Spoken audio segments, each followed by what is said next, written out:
Hello,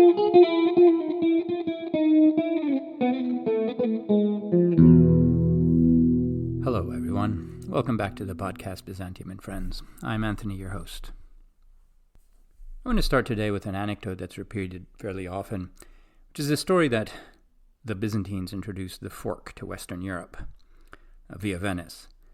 Specifically, there's a Western reformer, Peter Damian, an Italian Benedictine monk, the 11th century, and in one of his letters he tells the story of the Greek wife of a Doge of Venice, who was so dainty in the way that she ate. She didn't actually grab the food with her hands, but the food was cut for her by eunuchs, and then she used a little two-pronged golden fork to eat it with.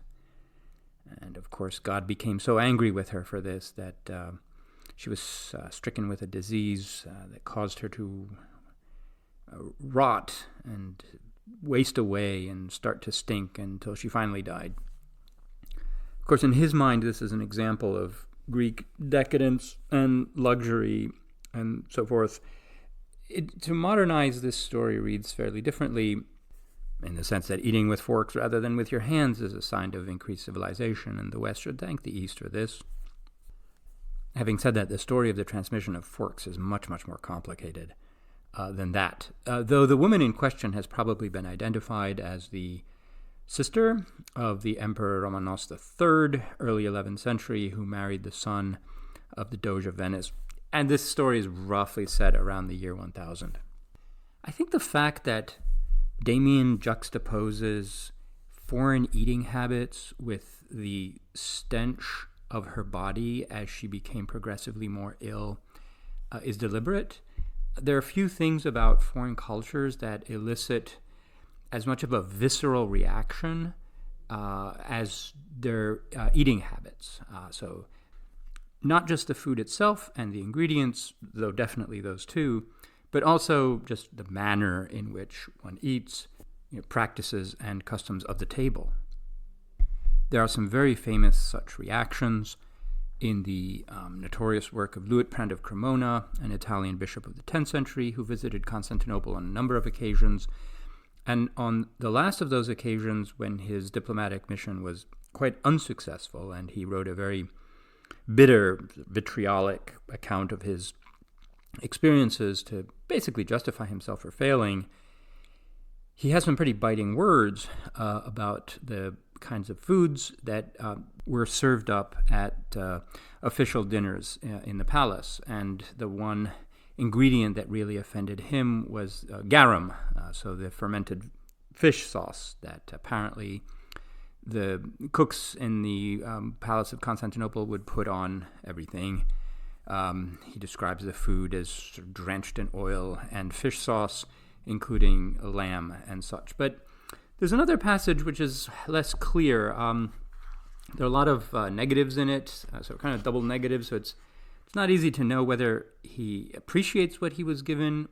A goat packed with garlic, onion, leeks, and drowned in fish sauce. And there are a lot of double negatives in the sentence of the Latin here, but it seems to suggest that this would find favor at the table of the Western emperor, the German emperor he was writing for. It's unclear. Now, do these episodes, anecdotes, accounts bring us any closer to what people were actually eating in the Eastern Empire at this time? And I have committed two sins so far, at least two. One of them, and a fairly common one in our field, is that I have begun with accounts by foreigners, and foreigners who were unsympathetic to the culture they were describing, at least in the moment when they were describing it. And secondly, these episodes tend to focus on the palace or people closely connected to the palace. And when it comes to the food culture of the Eastern Romans, this is a kind of pervasive problem in the field, in that we simply have more evidence for the palace culture or what was happening in monasteries, because we have the typica, the kind of the charters and the rules, which specify, sometimes what is to be eaten when and how. And so obviously attention is drawn to those places because they're easier to access, but we also have to recognize that they're not at all representative. My guest today, I am happy to report, has tried to avoid both of those problems and try to understand the tastes and food culture and meal structure of people in this society, working largely from the ground up, from ingredients, from a wide range of sources that talk about how tastes were classified, and trying to reach conclusions based on the aggregation of lots of data, avoiding the palace and monasteries. My guest is Adam Morin, who is currently at the University of Ioannina in Greece. And our conversation is based on his dissertation, which he recently defended.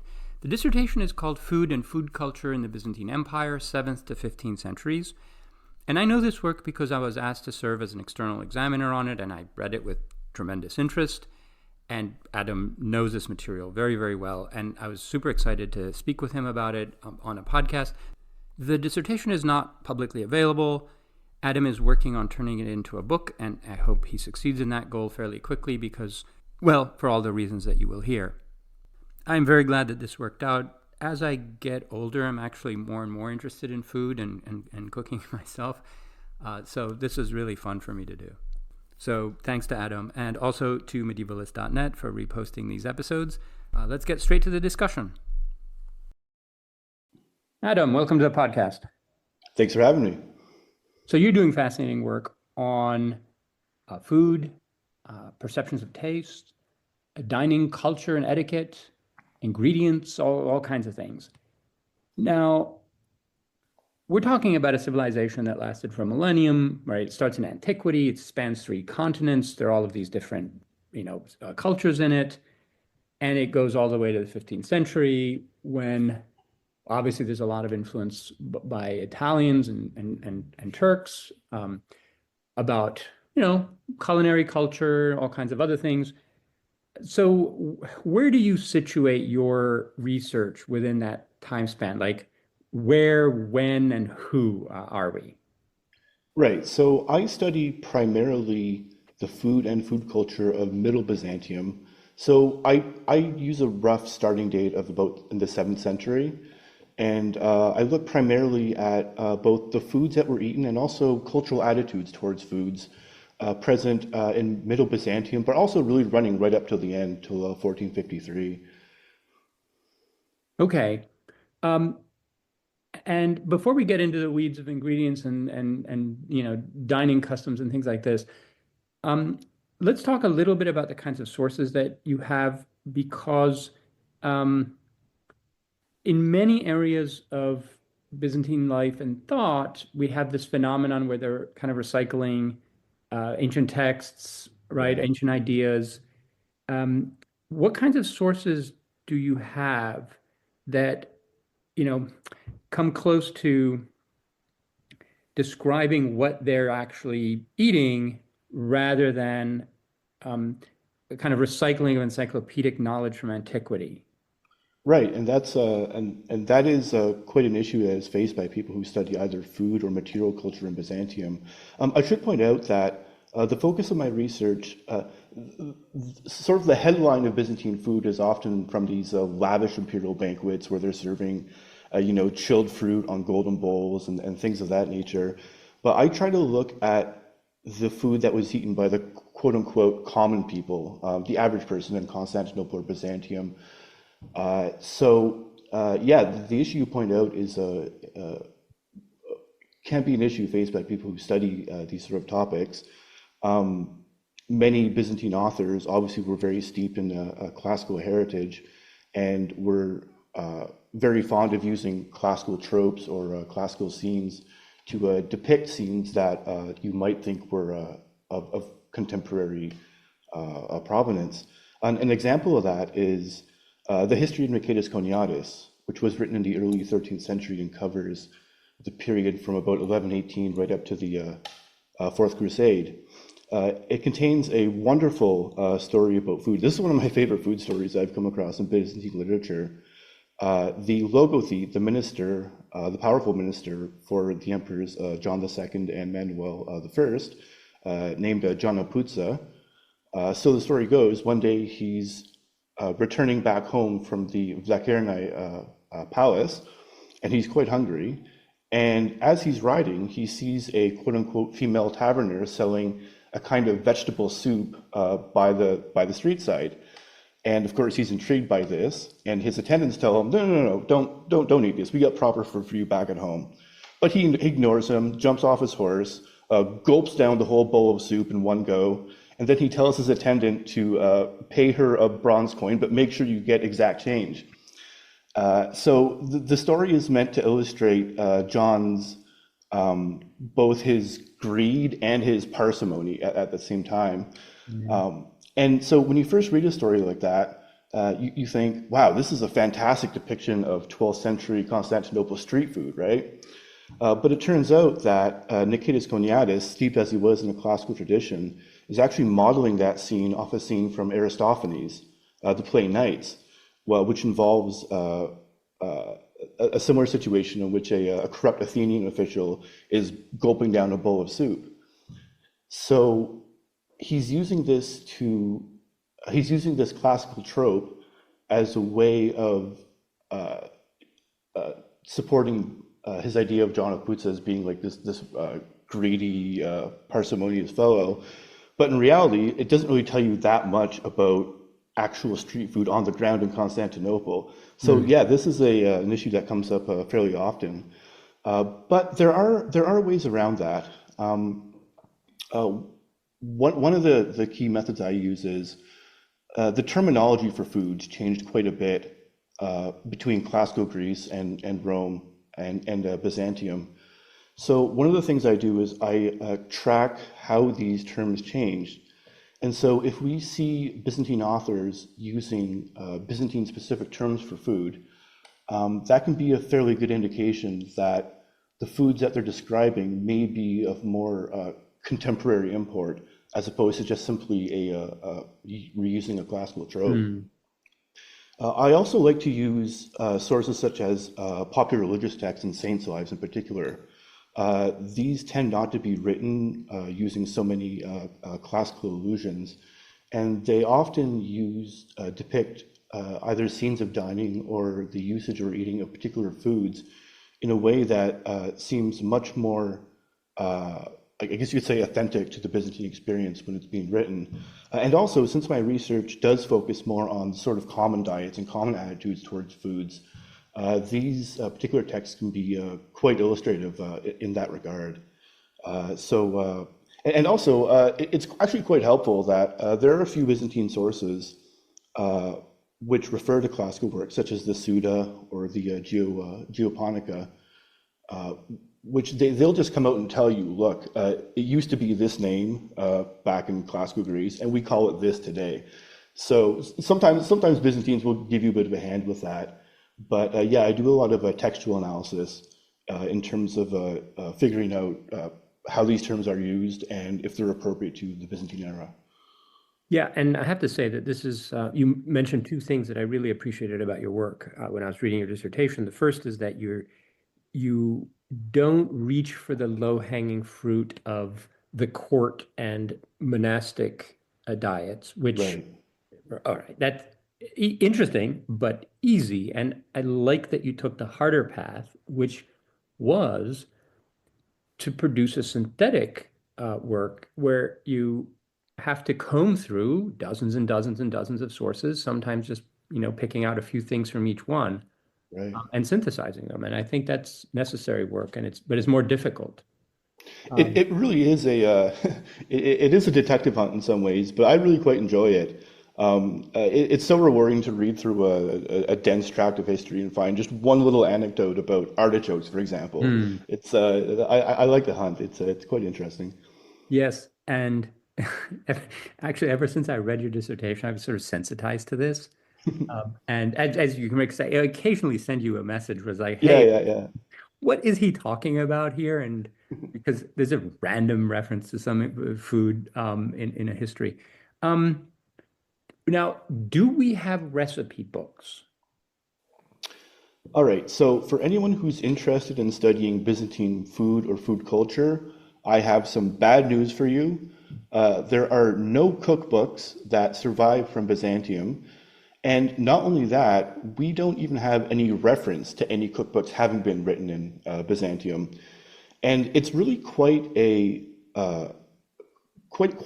stark difference between Byzantium and its geographic neighbors in that sense. For example, in medieval Italy, we have the Liber di Cucina, which is a textbook which was widely disseminated throughout medieval Italy and contains hundreds of recipes on what you might call a proto-Italian cuisine.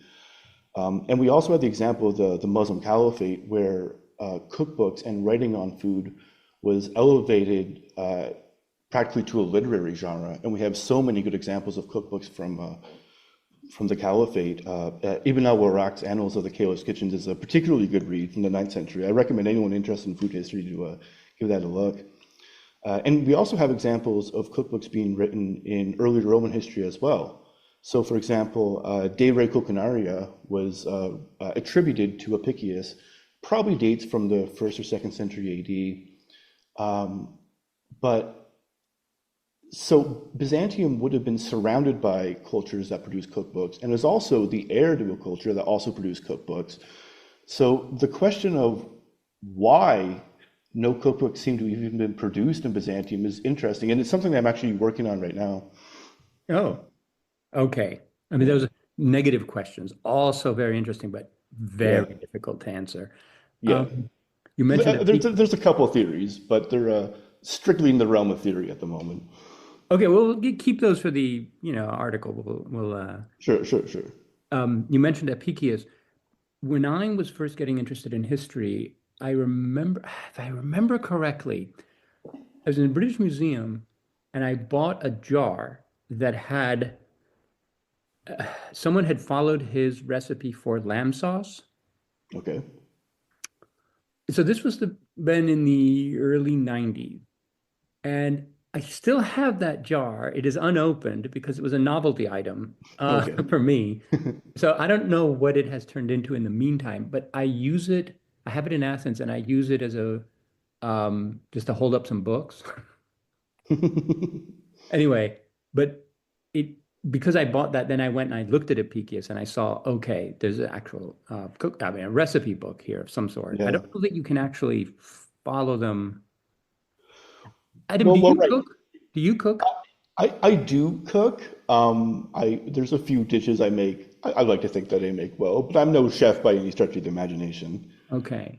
And following these recipes from cookbooks like De Re Culinaria is a little bit challenging because one key difference between medieval and cookbooks from antiquity to today is that they make really no reference to actual discrete measurements. Right. So they'll say a handful of that, a pinch of this, Yes, a good amount of X or Y. So it's hard to actually get a grasp on how much you're actually supposed to put or how long you're supposed to bake something.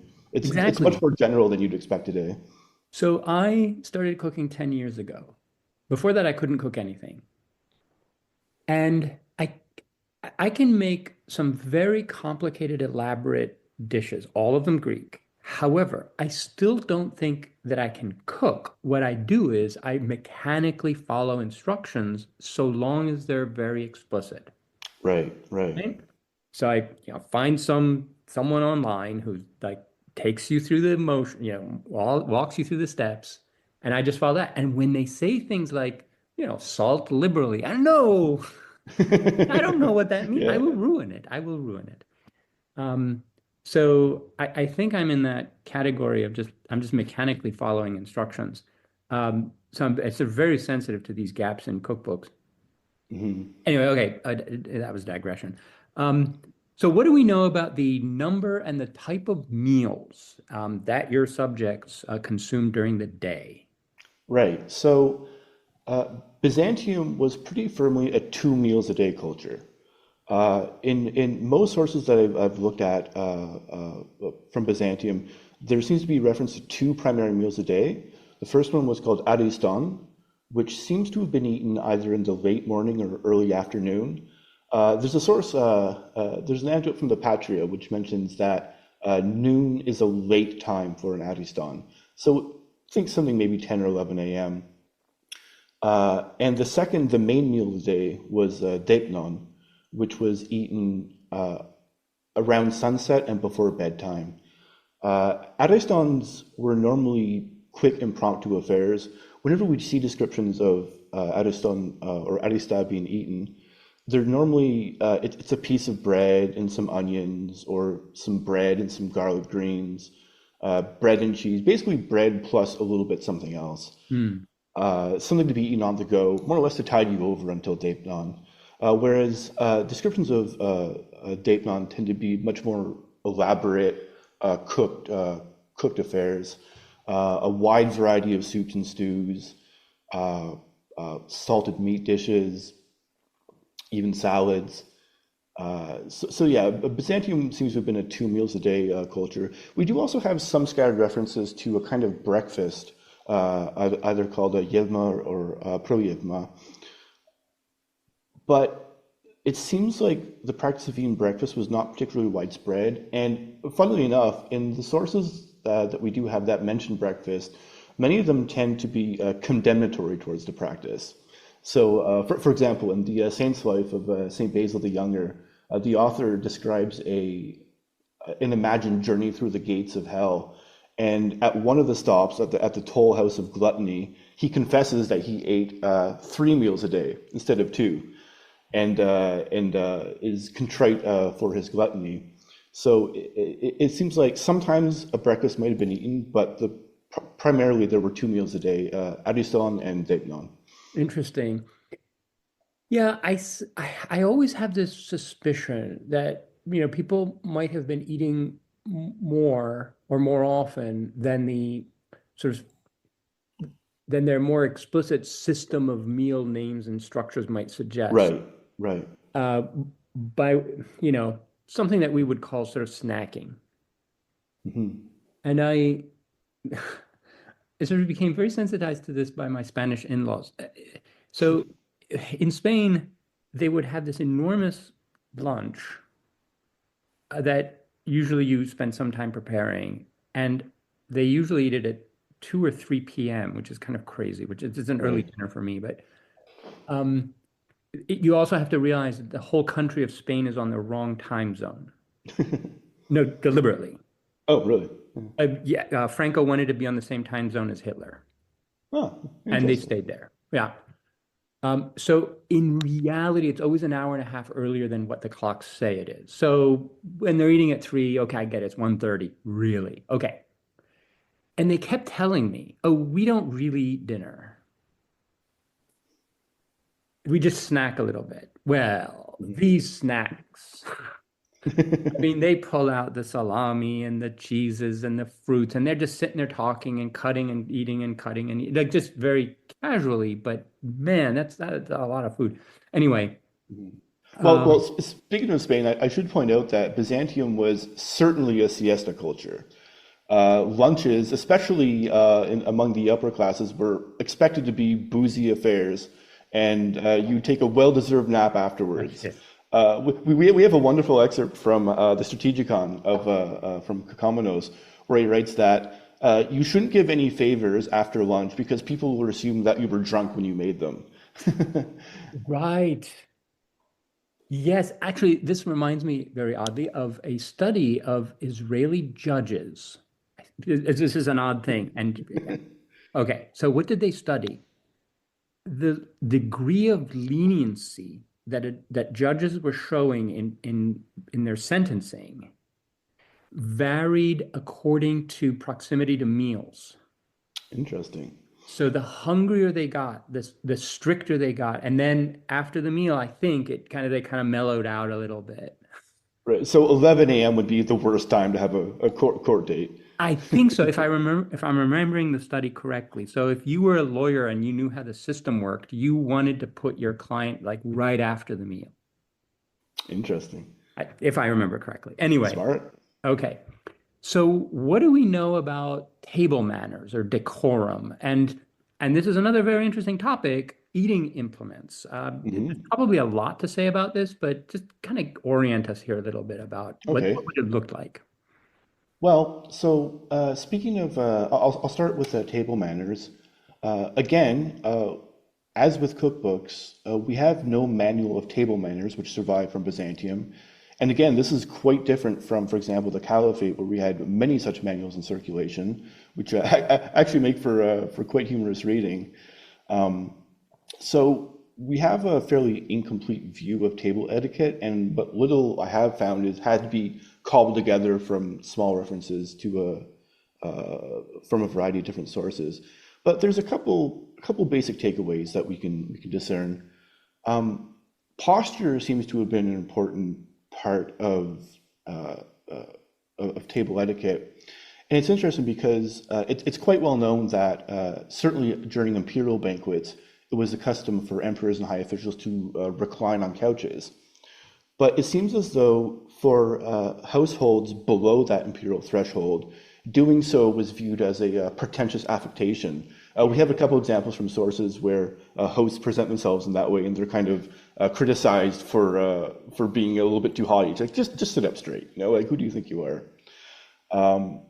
Also, as is probably intuitive, belching or flatulence at the table was considered déclassé.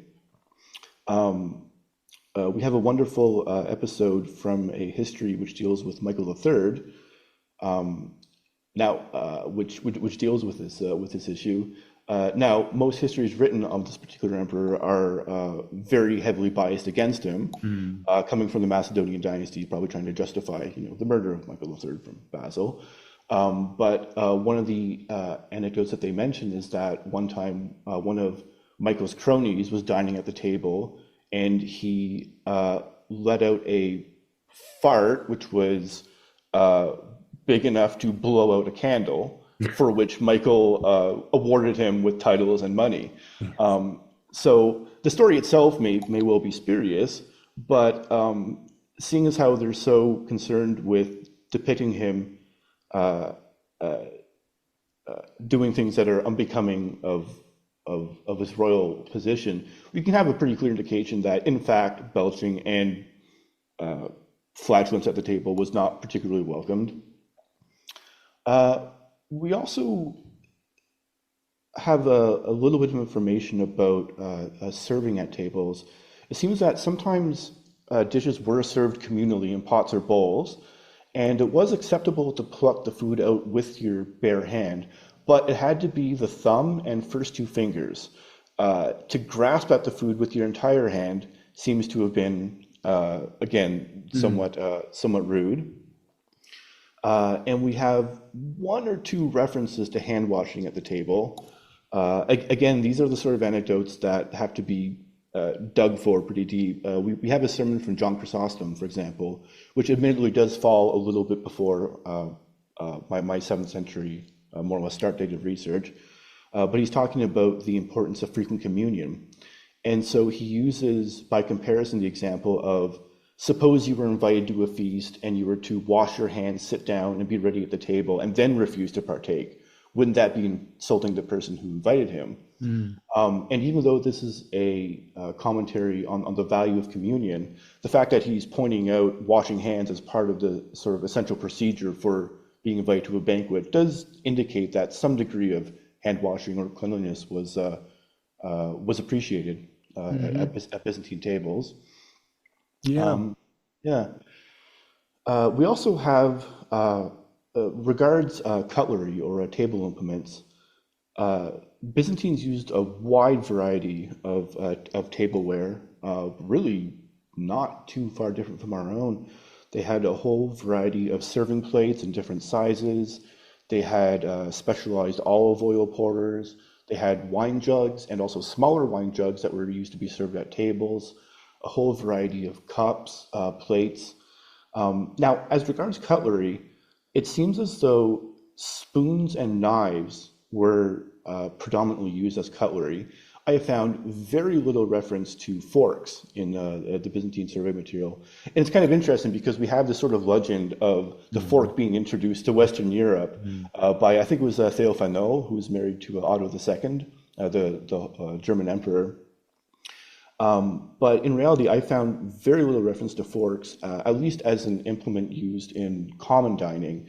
So it could have been that she was taking a imperial affectation and just shifting it from one court to another.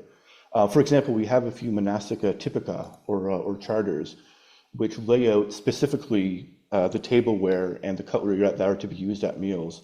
And they only reference spoons and knives. Forks don't seem to be part of the picture. Right. Yeah. Yeah, I once looked into forks and the evolution of forks, and it gets very complicated, of course. Nothing like that, the story like, oh, well, it was Of invented in course, yeah. Constantinople. Yeah. And like originally they're essentially like they have two prongs, so they're like a Mhm. tuning fork, and they're essentially like a two-pronged stabbing, like Right, it's meant to hold down your meat it- while you slice it away. yeah. I should point out, though, that the Museum of Byzantine Civilization in Thessaloniki has an incredible Yes. exhibit of Byzantine cutlery and tableware. So I highly recommend if any listeners happen to be in Thessaloniki, definitely give the museum a visit. It's truly astonishing the amount and variety of tableware and cutlery that was available. Yeah, that was a groundbreaking museum. The focus on daily life was really ahead of its time. And it's a beautiful museum too. Now that you mentioned about reclining, I've come across a number of references to it in connection with the court.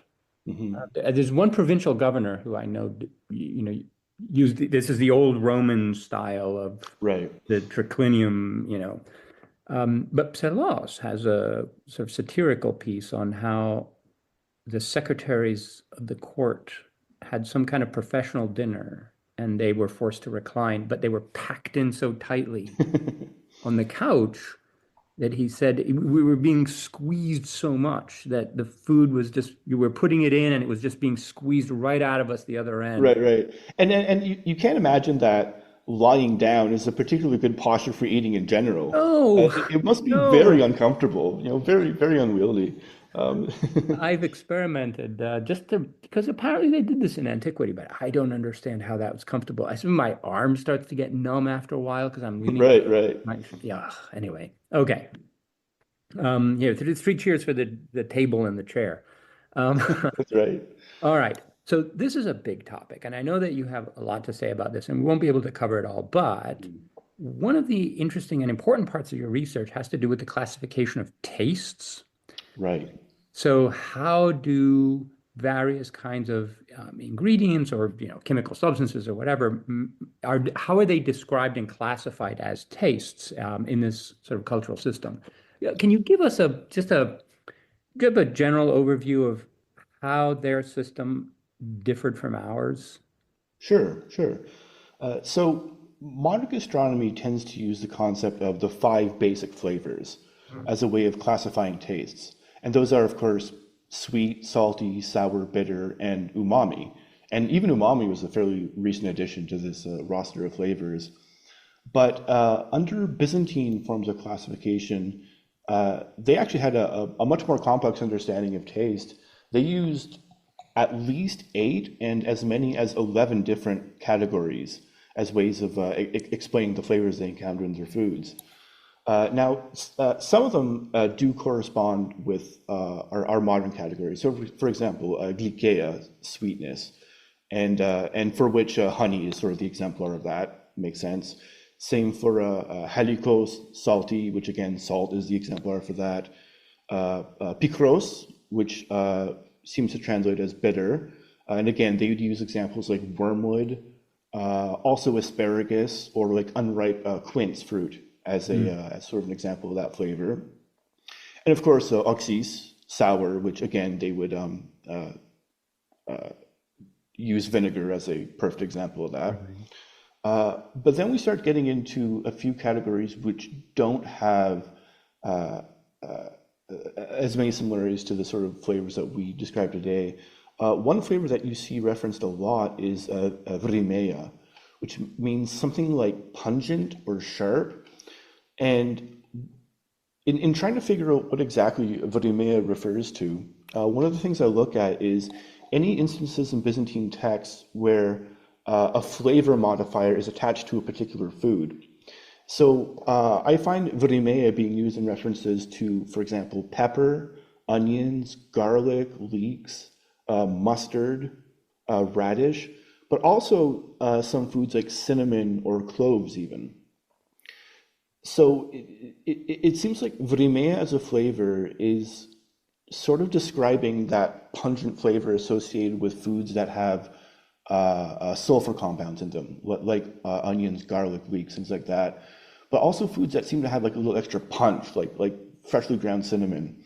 Hmm. Um, and they also have a flavor called lipara, which is like fatty or oily or greasy, which seems to correspond pretty closely with what we would call umami today. Um, uh, Byzantines absolutely loved putting uh, they absolutely loved the texture of fat in their foods. So we find a lot of instances where someone is eating sort of a bowl of pork and cabbage stew, and then it's just drenched with fat, and the fat sticks to his mustache, and he's just Hmm. licking it off with glee. Prodromos, the poet of the 12th century, writes that he loves a nice bowl of broth thickened with some nice pig fat. And so, which would absolutely be like a lipara flavor, but also texture. And I think that's one of the elements of Byzantine cuisine that we might shy away from a bit today. I mean, if you gave me a bowl of soup filled with pig fat, I don't know how appreciative I'd be of that. But it's definitely fattiness, both as a texture and a flavor, something that was really prized in Byzantine cuisine, Yeah. which is pretty interesting.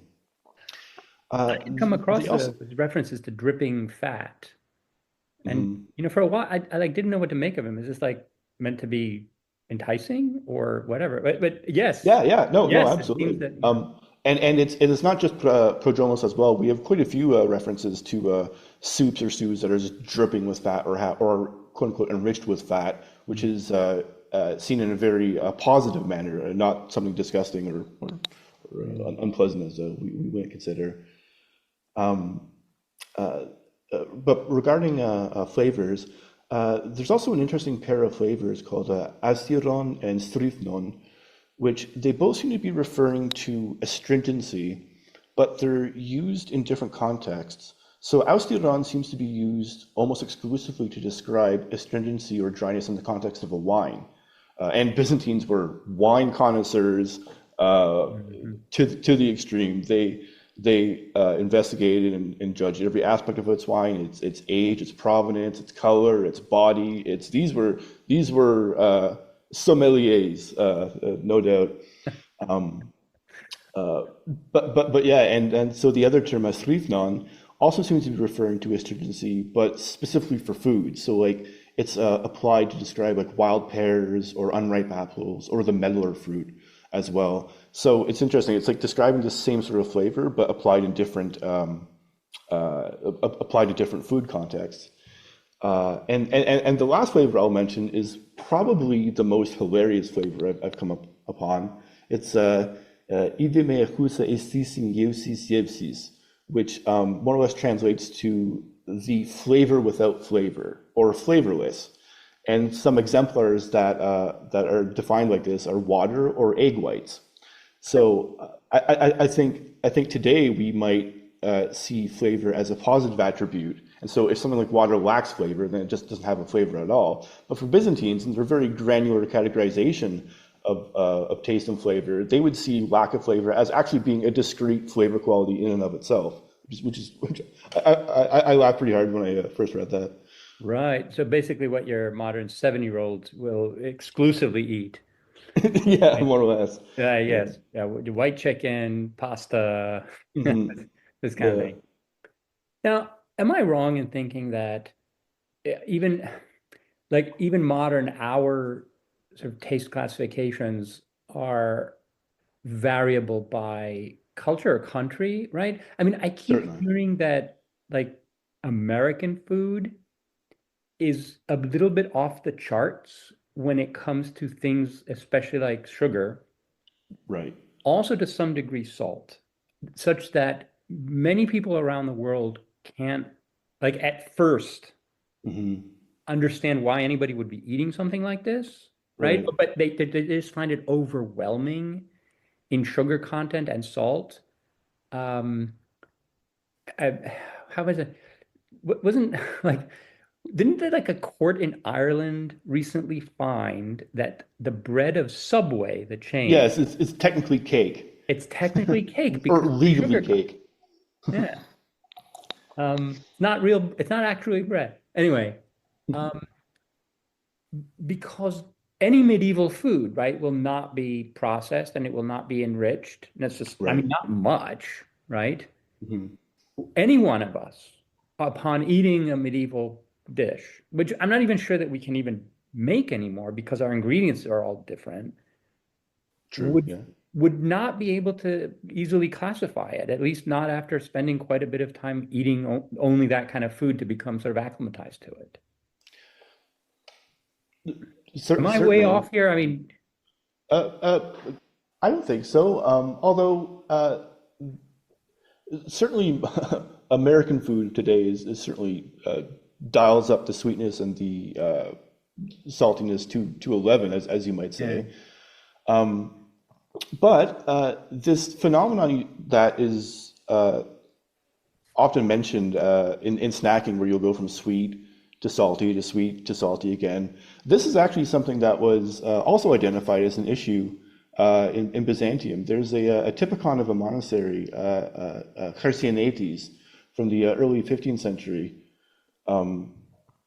uh, which mentions that uh, if you have an ailing monk, he is allowed to ask for salty food, or sweet food, but never both, because in order to switch from one to the other is as hedonism.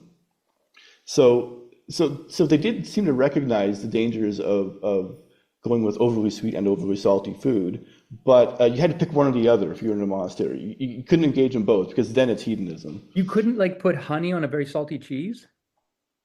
Well, potentially, I mean, that's and mind you, delicious. this is just one typicon from a particular monastery, Right, right. but they're very clear that in general, monks should not seek out their favorite foods and what is tasty and sweet to the tongue, or what is Sure. tasty and salty to the tongue. Okay.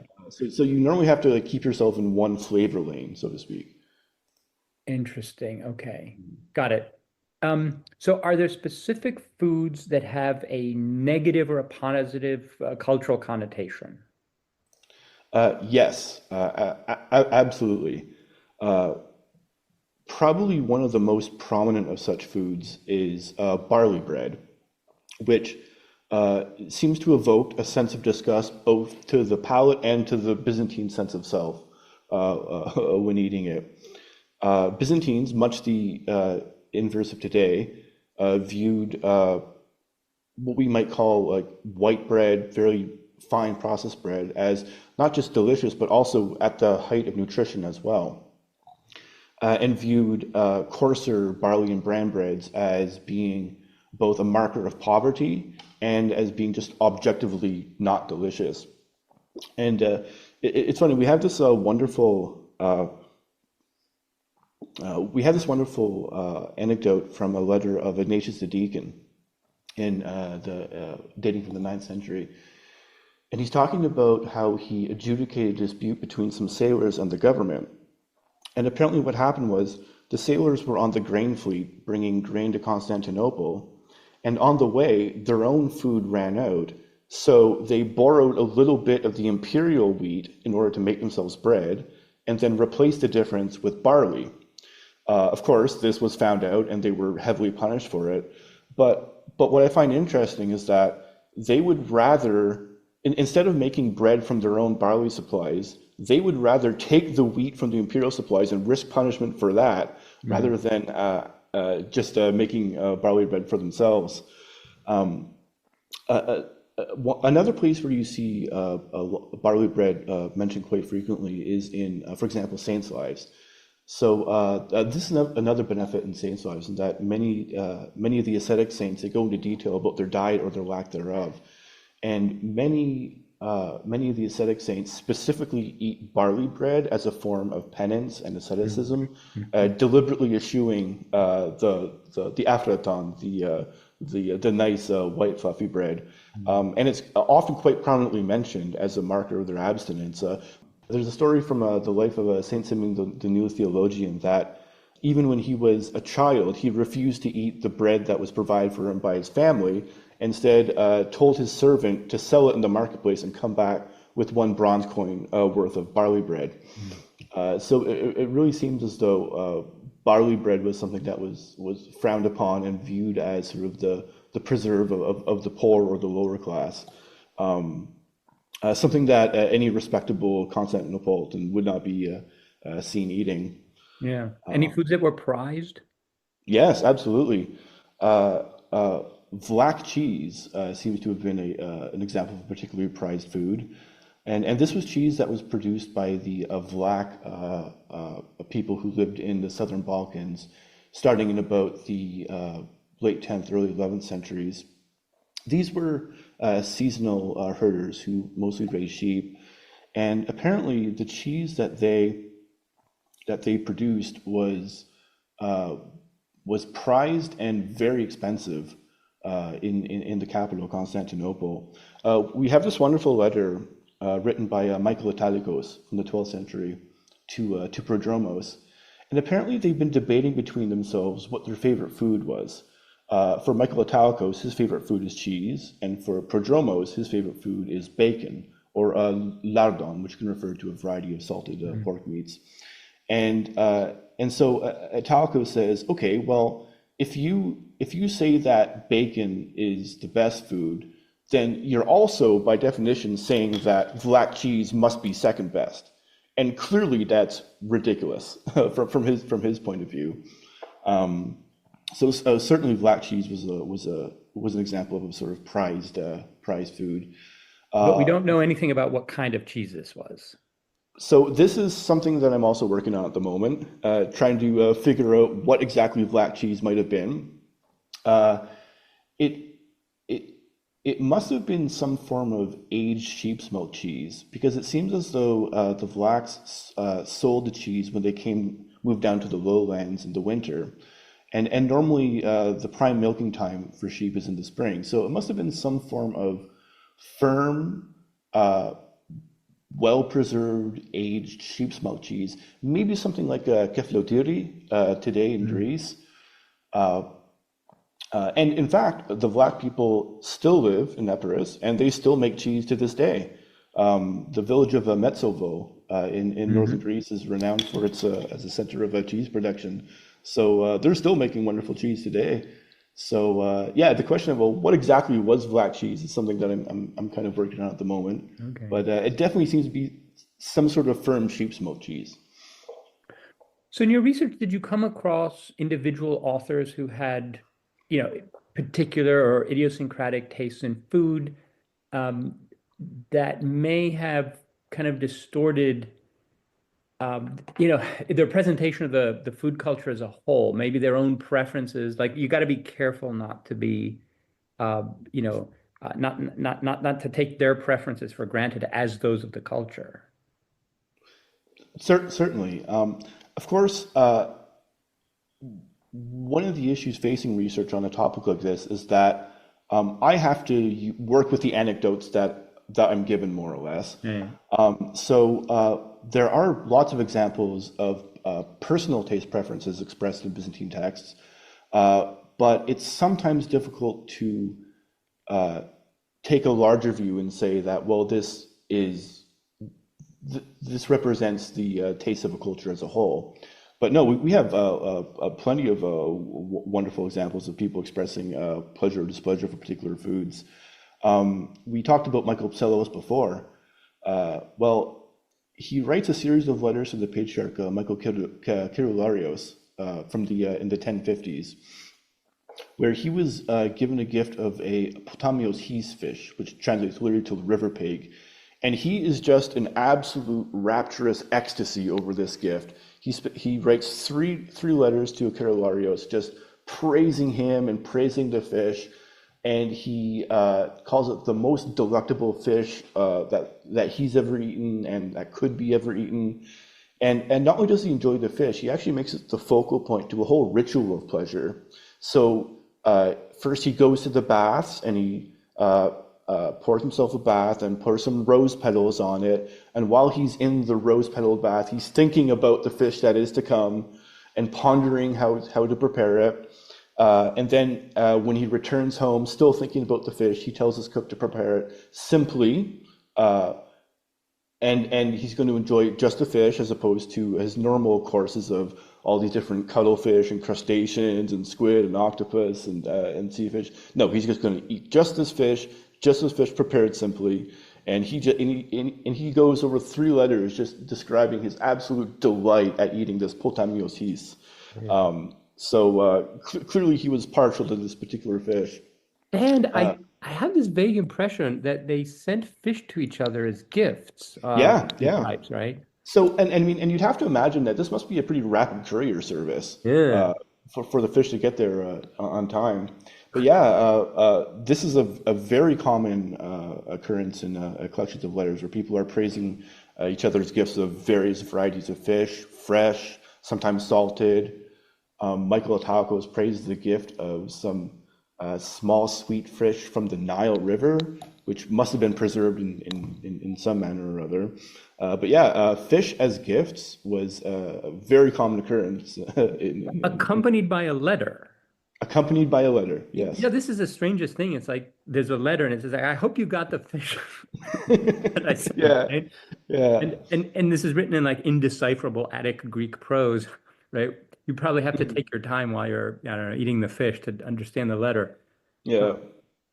And it's funny because after this, apparently Michael Kyrileiros also sends Michael Psellos a gift of cheese, which Psellos appreciates, but he's very clearly disappointed that another potamios his was not coming. He's like, yeah, this is pretty good, but a fish might have been nicer, but this is still good. I still appreciate it.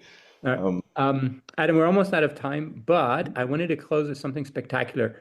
Do we have any descriptions of like epic meals, feasts, or just amazing dishes that just made a mark on the people who ate them?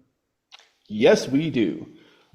Probably one of the best descriptions of a dish, and probably the one that comes closest to a recipe, comes from the fourth poem from Prodromos's Tokoprodromic poems, where he's describing something called a monokithron, which is presented to the superiors of the monastery. Monokithron, as the name implies, is sort of like a one-pot stew, which could have contained a whole variety of ingredients. But this one is absolutely sumptuous, and it's just exploding with different ingredients. And I actually wrote down the passage here, so I can I'll read it out if you want to indulge me. So he describes the monokithron as containing 4 hearts of cabbage, thick and snowy white, moray eel underbelly, and also ray, pickled swordfish neck, Cypriot paximadi, 4 lightly salted pieces of big mullet, 20 good bluefish, the loin of a sturgeon, 14 eggs, a Cretan cheese, 12 apotira, which are sort of small fresh cheeses, a quarter of black cheese, 1 liter of olive oil, 1 handful of pepper, 12 heads of garlic, 15 onions, 20 salt mackerel, and 16 dried mackerel, and all served with a platter of sweet wine. And he writes, oh, the smell of it was rapturous. You should have seen the people rolling up their sleeves and digging in. I can picture this. Okay, so this is a fish and vegetable in a wine olive sauce. Apparently, yeah. Cooked in an oven, right? It must have been. It probably cooked in an oven or maybe a cauldron. Although there certainly does seem to be sort of paximadi floating on top. And you'd imagine that maybe some kind of like a seafood French onion soup, possibly. Yes, that's right. Mm-hmm. Yeah, a lot of cheese. Okay. You know the one that Eustathios describes in one of his letters, right? He goes to the house of one of these Komneni lords in the 12th century.